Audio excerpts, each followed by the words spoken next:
Okay, continuing with my series of looking back at choice MCU movies. Yeah, as we're getting closer to the end game, I think I'll stop this by the time I get there, and hopefully I get all the ones I have. I don't have everything, and I'm skipping the TV show. I like Daredevil, but that was about it.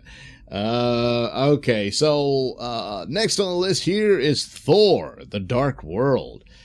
And we find out what happened to Loki after the Avengers. Well, Thor brought him back to Asgard, and he has to face justice and gets locked away. Meanwhile, before we get to that, we're given a little story about the past concerning Odin's father having to fight the race of dark elves who wanted to place the entire universe into darkness. And so the Asgardians fought them and won, and their great power source, once again, just like the, I don't know, what was it, the ice ray casket or whatever it was that the frost giants used. So here, it's the ether, this darkness, whatever, looks like gas. But it empowered them to achieve their goal, but the Asgardians were able to stop them before they were able to initiate it. And Malekith, the leader of the Dark Elves, decides to send his troops on a suicide run against the Asgardian army, and he himself escapes aboard their ships that look like swords. They're just sort of hanging in space and all that, and goes dormant and waits for a chance to recapture the ether. And the only way you can do this is how many millennia it takes for the universe to reach a convergence, where all the 9 realms are lined up, and this creates certain doorways. There's little invisible portals that you could pass through, and you end up in one of the other worlds, and that sort of thing. So this leads us to Jane, who's still researching all the weird stuff that led her to Thor, and of course she's hoping she can reunite with Thor.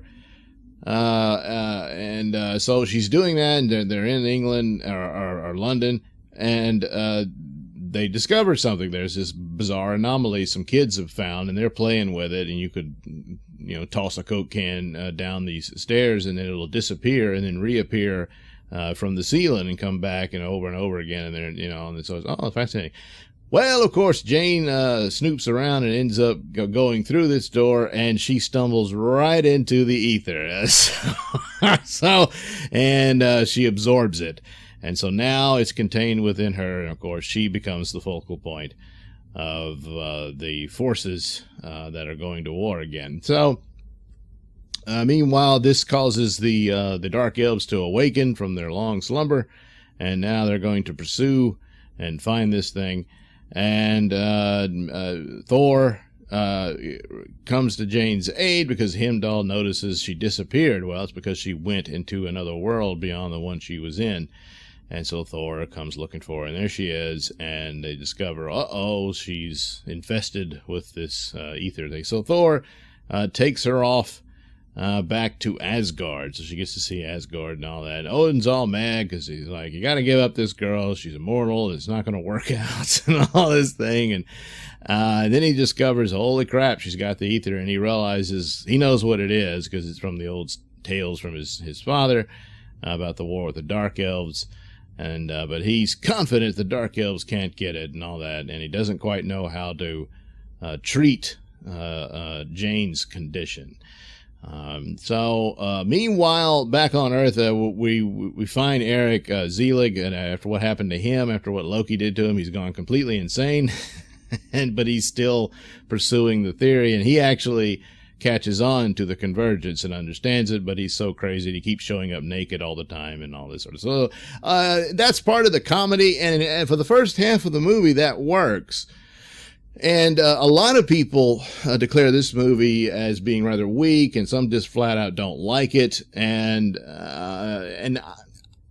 I see it as an okay movie. Its strongest weakness is you're beginning to see the comedy stepping on the toes of this film. It's fine at first, it fits in with the story, and then it becomes quite inappropriate because the movie's called Dark World, and that's for good reason. Some very dark things happen here. It's not just because the dark elves want to put the universe in darkness. I mean, yeah, that's their plot, but still. Odin is confident that he can handle it, but he can't, because then the dark elves hatch their plan. They sneak into Asgard, and they have another suicide sort of bomber guy. Takes him a while to get there, but he's empowered by an energy source that eventually will burn him out. But in the meantime, he's pretty much all powerful and very hard to kill in the moment. So he storms into the prison and starts releasing different prisoners and all this, and all this chaos ensues on Asgard. And Loki tells him where to go, and he does, and he ends up in the chamber with where Jane is, and the only one to defend him is Thor's mother, Freya, or is it Frigga? I think it's Freya. I forget. But anyway, Renee Russo. And it turns out she's quite the swordsman. And that's another thing. They're kind of this one half part Flash Gordon and the next part Game of Thrones. So the elves and the Asgardians are fighting with the elves all have these ray guns. And the Asgardians are just using these swords that tend to kind of glow. So I guess they've got some amount of power that can cut through anything. But still, get some guns. So most of the battles, seems the Dark Elves are making short work of the Asgardians. But anyway, the big bad dude, he gets there and confronts Russo, and Russo fights him off. And it turns out Loki learned a lot of his magic tricks from his mother. She demonstrates this as well, as the guy, the elf goes to get Jane, and she disappears. It wasn't really her. And so... but anyway, Freya ends up dying. She takes a sword through the back, just like a cowardly attack, and leaves her there. And Thor and Odin arrive too late to do much. I think it's Odin that shoots Malekith in the face and burns half his face. And Thor throws the hammer at them, and they escape off the balcony, and they take off. So here's where it becomes very serious. Odin was wrong. The defenses of Asgard failed. And now things are much worse. And his wife and Thor's mother is dead. And they have the funeral, and it's all very sad and all this stuff. And then Loki, who's partially responsible, he gets the news, and he's devastated. He keeps putting up this front that he doesn't care about these people. But he does, and it's a constant conflict for the man with his ambitions and desires coming into conflict with it, and his hatred and jealousy of Thor. But at the same time, he still cares about Thor, and it's complicated. Yes, it is. And so now he's bent on revenge against Malekith at this point, even though, Loki, you shouldn't have told him where to go. I mean, the guy probably would have found it anyway. He's probably going to sense out where the ether was or whatever. But, there you go. So, but Odin is wanting to refortify Asgard and await for the second attack, which would happen eventually because Malekith needs that aether. And Thor is like, we need to take it to him and defeat him and all this. And Odin's, no, we're not doing that. So Thor decides he's got to do his own plan. So he's going to violate his father's orders.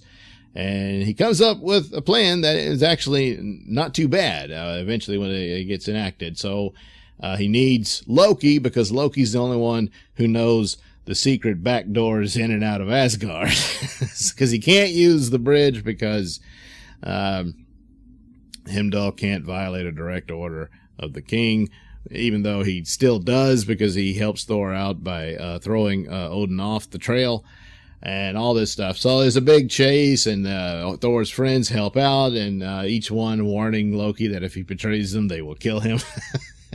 And now that kind of comedy is okay. It's within the setting that what they're dealing with, so it works out, and that's fine. And there's, some kind of physical humor here and there during the chase.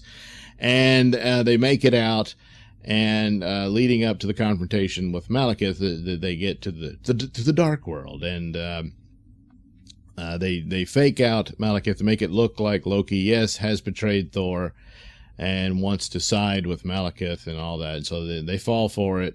And then Thor is able to attack. Malekith gets Jane and draws the ether out of her. So now he's got it, and it's sitting there flowing between them, and that's when Thor attacks. Now, Loki had used an illusion to make it look like he attacked Thor and chopped his hand off. And so this was pretty impressive. It fools the dark elves. But his hand's still there. The hammer flows back into it, and he strikes the ether with lightning, and it shatters, and there's all these little red shards everywhere. And you figure, there, we did it. Unfortunately, Thor didn't understand what the ether was capable of. He couldn't destroy it just with a lightning bolt, and it reformed itself, and then Malekith was able to absorb it. And off he went to Earth, which was, so of course it's always Earth. That has to be the focal point with which he can release the doom of the universe. So he goes back, and they have to come up with a plan to fight him, and they do, and they make use of the spatial doorways and whatnot and all that. But in the meantime, Loki apparently dies fighting against Malekith, and the guy that was on a suicide mission finally gets killed by Loki, but not before apparently killing Loki. And Thor is devastated as Loki dies. And it's all it's a tear-jerking scene, and Thor says, "You died a hero," and all this sort of thing, And off we go. Well, spoilers, he's not really dead. He faked out Thor so that he could impersonate Odin and take over the throne. Which would set up a third movie, which would seem to be all sinister about what's the plot of Loki. Well, we find out it was nothing. But anyway, at the time, it looked like something really serious was going to happen. But yeah, well, they changed their mind, I guess. But anyway, so all this business up to that point, the death of their mother, and then Loki apparently dying and defending Thor, and then Thor's got to go chase after Malekith. And then it's like sitcom humor at Jane's place, and Eric being in his underwear and stuff like that. And it's like, yeah, at the beginning of the movie, it's fine. But at this point, his mother just died. I mean, come on. So that, I think, is more of the weakness. And it also shows a weakness in the Marvel movies going forward, because it compounds. It gets more and more and more of this type of thing. Because they're convinced this is the magic that makes Marvel work. And, too much of anything. Sugar makes things taste sweet, but too much of it, and you get diabetes. So, that is what drags down the movie, in my opinion, here. The overall plot and story, like, again, obviously having a similar plot. Well, it's not frost giants, it's dark elves, and they have a thing they want. Yeah. That's another weakness in it, because it's too repetitive of that. But the overall plot and a more mature Thor here, dealing with his responsibilities, and that he's not the same man that he was in the first movie. And that's paramount, and that's important. That's the development of the character moving forward. But that's it. The third movie, it's a different movie entirely. But anyway, of course, Thor wins. With some help with his pals, with Jane and the good doctor. They make use of the convergence portals of defeating Malekith, and they do, and Malekith gets squashed by his own ship, which is a satisfying end for Malekith. And Thor decides he's renouncing the throne. He will defend Asgard, but he wants to also defend Midgard and be with the woman he loves. And then they break up, apparently, because that's the third movie. They break up after all this.